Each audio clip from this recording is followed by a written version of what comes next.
So what we're looking at here is an exhaust manifold, and when you would start the vehicle, it would make a tick tick tick tick tick tick tick tick tick tick sound, and as things got warmed up, the sound would go away.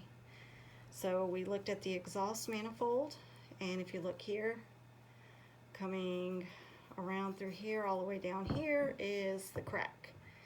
And once we replaced the exhaust manifold, the ticking sound stopped, and everything went away.